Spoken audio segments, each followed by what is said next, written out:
Hello everyone, welcome to Anubha study facts. आज हम बात कर रहे हैं इंक्लूसिव एजुकेशन के नेक्स्ट क्वेश्चंस की। 30 क्वेश्चंस हमने इससे पहले वाली वीडियो में डिस्कस कर लिए थे। आई होप आपने वो वीडियो देख ली हो, वो वीडियो आप लोगों को अच्छी लगी हो।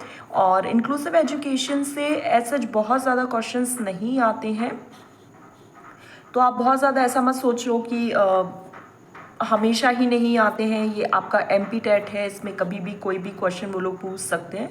तो हम हर चीज़ के लिए रेडी रहें तो इट्स बहुत अच्छी चीज़ होगी हमारे लिए।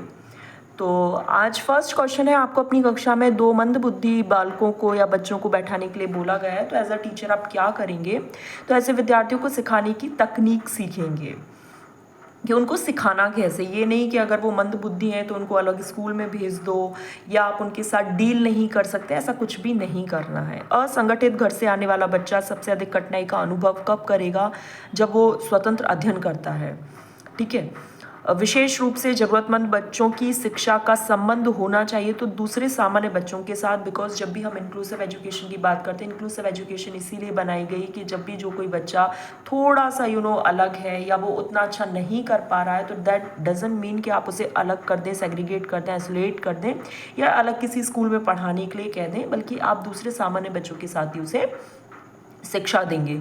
जिन विद्यालयों में समेकित शिक्षा दी जाती है उसके शिक्षकों को किस क्षेत्र में विशेष रूप से प्रशिक्षित करना चाहिए? तो विशेष आवश्यकता वाले बच्चों की आप पहचान करो और उन्हें बहुत अच्छे से शिक्षण दो। भारतीय संविधान के किस अनुच्छेद में 6 से लेकर 14 आयु वर्ग के बच्चों के लिए निःशुल्क व अनिवार्य शिक्षा का अधिकार शामिल किया गया है? तो 21A के अंतर्गत।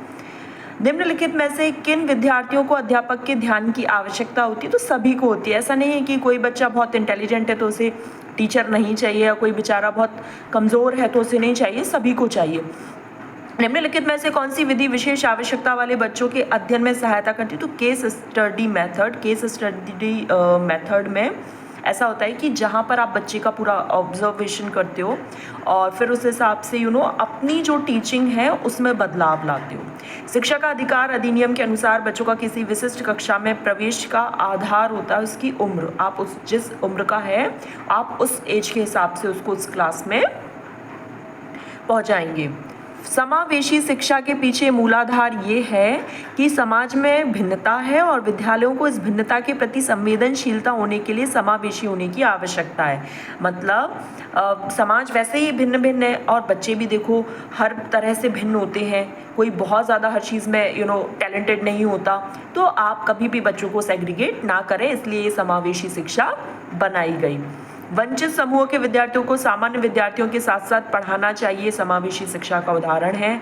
बच्चों के लिए निःशुल्क और अनिवार्य शिक्षा 6 से लेकर 14 वर्ष तक के बच्चों के लिए रखी गई है।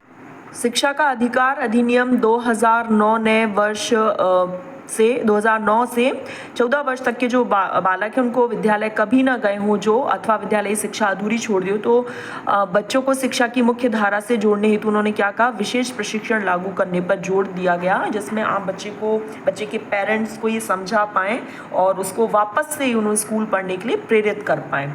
एक समावेशी विद्यालय शिक्षार्थियों की क्षमताओं की परवाह किए बिना सभी के अधिगम परिणामों को सुधारने के लिए प्रतिबद्ध होता है। शिक्षार्थियों की क्षमता की ऐसे नहीं कि तुम इतने ही लायक हो तो तुम्हें बस यही पढ़ना है, नहीं, आप उसको सिखा कर तो देखो। भाई ZPD zone proximal development, MQ, scaffolding, अगर आपने वाइगोत्स्की की थ्योरी में टर्म्स पढ़े होंगे तो आप बहुत अच्छे से रिलेट कर पाएंगे कि आप बच्चे को सिखा कर तो देखो। बच्चा सीखने के लिए जुझारू होता है, वो सीखेगा बशर्त आप सिखाने के लिए प्रेरित हो। सभी के लिए विद्यालयों में सभी की शिक्षा, ये किसका है? भाई समावेशी शिक्षा का ये एक नारा है। विद्यालय छोड़ने वाले विद्यार्थियों के नियंत्रण की दृष्टि में सरकारी संगठनों द्वारा संख्या के स्तर पर विभिन्न उपाय किए गए। निम्नलिखित में से कौन सा कारण संस्थानिक स्तर से जुड़ा है? जो बच्चे अनिवार्य पाठ्यचर्या को स्वीकार नहीं कर पाते उनके लिए विकल्पनात्मक पाठ्यचर्या का न होना। वंचित शिक्षार्थियों के साथ व्यवहार करने के संदर्भ में अध्यापकों को निम्नलिखित मूल्यों में से किसमें विश्वास व्यक्त करना चाहिए? छात्रों की सफलता हेतु व्यक्तिगत उत्तरदायित्व देना चाहिए। ठीक है।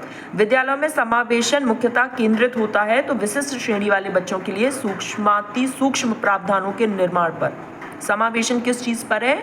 देखो, केवल निरोगी छात्रों की, केवल नहीं, संपूर्ण कक्षा की कीमत पर नहीं, विद्यालयों में निरक्षर अभिभावकों की नहीं, विशिष्ट श्रेणी वाले बच्चों के लिए सूक्ष्माति सूक्ष्म प्रावधानों के निर्माण पर। निम्नलिखित में से कौन सी सर्वाधिक प्रभावकारी विधि हो सकती है जो आपकी इस अपेक्षा को पूरी कर सके कि वंचित विद्यार्थी अपनी भागीदारिता में सफल हो सकें? आप उनकी सफलता हेतु उनकी क्षमता में विश्वास को अभिव्यक्त करें। एक उच्च प्राथमिक विद्यालय के शिक्षक के रूप में आपके पास कक्षा में कुछ बच्चे हैं जो प्रथम पीढ़ी के रूप में विद्यालय आ रहे हैं। प्रथम पीढ़ी के मतलब जो पहली बार जिनके परिवार से जो खुद पहली बार स्कूल जा रहे हैं, फर्स्ट जनरेशन चाइल्ड, मतलब जिनके पेरेंट्स पढ़े लिखे नहीं हैं। आपके द्वारा निम्नलिखित में से किसे किए जाने की संभावना सबसे ज़्यादा है? तो कक्षा गतिविधि के समय गृह कार्य के लिए उन्हें बुनियादी सहयोग और अन्य आवश्यकता उपलब्ध कराएं, क्योंकि अगर आपने उन्हें बहुत ज़्यादा डिफिकल्ट होमवर्क दे दिया तो उनके पेरेंट्स तो देखो पढ़े लिखे नहीं है, फर्स्ट जनरेशन चाइल्ड है वो, तो वो कैसे ही क्या कर पाएंगे, समझ रहे हैं आप? इसलिए समावेशी शिक्षा मानती है कि जो बच्चा है, हमें बच्चे को किसके अनुरूप व्यवस्था को बच्चे के अनुरूप बदलना चाहिए, मतलब जो हमारा सिस्टम है वो बच्चे के अकॉर्डिंग हो जाए, तो जो बच्चा है वो सेंटर्ड में रहेगा, इसलिए चाइल्ड सेंटर्ड एजुकेशन का नारा दिया गया। सफल समावेशन को निम्नलिखित की आवश्यकता होती है के सिवाय पृथक्करण, आइसोलेट, सेग्रीगेट, अलग थलग ये सब नहीं करना है। विद्यालय में नियमित उपस्थिति के लिए वंचित बच्चों को प्रोत्साहित करने का निम्नलिखित में से कौन सा तरीका सर्वाधिक उपयुक्त होगा? आवासीय विद्यालय खोल दीजिए, तो वो बहुत सही रहता है, क्योंकि वहाँ पे खाना पीना रहना सब कुछ मिलता है। जब एक नियोग्य बच्चा पहली बार विद्यालय आता है तो शिक्षक को क्या करना चाहिए? सहकारी योजना बनाओ, उनके पेरेंट्स के साथ मिलकर चर्चा करो, ये पहले भी हो चुका है। समावेशी शिक्षा क्या है? तो समावेशी शिक्षा जो कक्षा में बीतता है उसको ऐसा उत्सव की तरह मनाती है। ऐसा नहीं कि तुम इसके हो, तुम उसके हो, तुम इस कास्ट के हो, तुम ऐसे हो, तुम होशियार हो, तुम गधे, ऐसे नहीं, सेग्रीगेट नहीं करती, बल्कि मिलजुल कर एक बढ़िया सी सिस्टम बनाती है। पिछड़ा बालक वह है जो अपने पाठशील जीवन के मध्य लगभग 10.5 वर्ष की आयु में अपनी आयु के अनुरूप सामान्य कक्षा से नीचे की कक्षा में है और वो कक्षा का कार्य नहीं कर पा रहा है। तो ये कथन सिरिल बर्ड का है। एमपी टेट में ऐसे कथन वगैरह के क्वेश्चन आते हैं, तो थोड़ा सा याद रख लीजिएगा। एक शिक्षक की नियुक्ति सुदूर गांव में की जाती है जहां पर ग्रामवासी अशिक्षित हैं, विद्यालय भवन एवं पेयजल का भी अभाव है, तो गांव में कार्य करने में उसको सबसे ज़्यादा असुविधा होगी। तो समस्या समाधान हेतु प्रेरणा का अभाव है। समेकित शिक्षा जो है वो इंगित करती है सामान्य बच्चों व भिन्न रूप से योग्य बच्चों के लिए एक स्कूल देकर। समेकित शिक्षा सामान्य बच्चों और भिन्न रूप से योग्य बच्चों, मतलब सब बच्चों को मिला जुला कर पढ़ाना है, बस टोटली ये है। समायोजन शिक्षा का मुख्य कार्य क्या है? तो विद्यालय न आने वाले बच्चों को विद्यालय में लाना, विशेष आवश्यकता वाले बच्चों को मुख्य धारा में लाना, विशेष व सामान्य बच्चों को साथ साथ पढ़ाना, बिल्कुल उपरोक्त सभी। विशिष्ट बालकों की शिक्षा हेतु शिक्षक को ध्यान देना चाहिए तो व्यक्तिगत आवश्यकताओं पर। आज के लिए लास्ट है, विशेष आवश्यकता वाले बच्चों को शिक्षा उपलब्ध कराई जानी चाहिए तो अन्य सामान्य बच्चों के साथ, ना कि उनको अलग थलग करके। तो गाइज यहाँ पर हमारा सेशन कंप्लीट हुआ। आई होप आपको सेशन पसंद आया तो do like share and subscribe. Next session में मिलेंगे। Thanks for watching this video.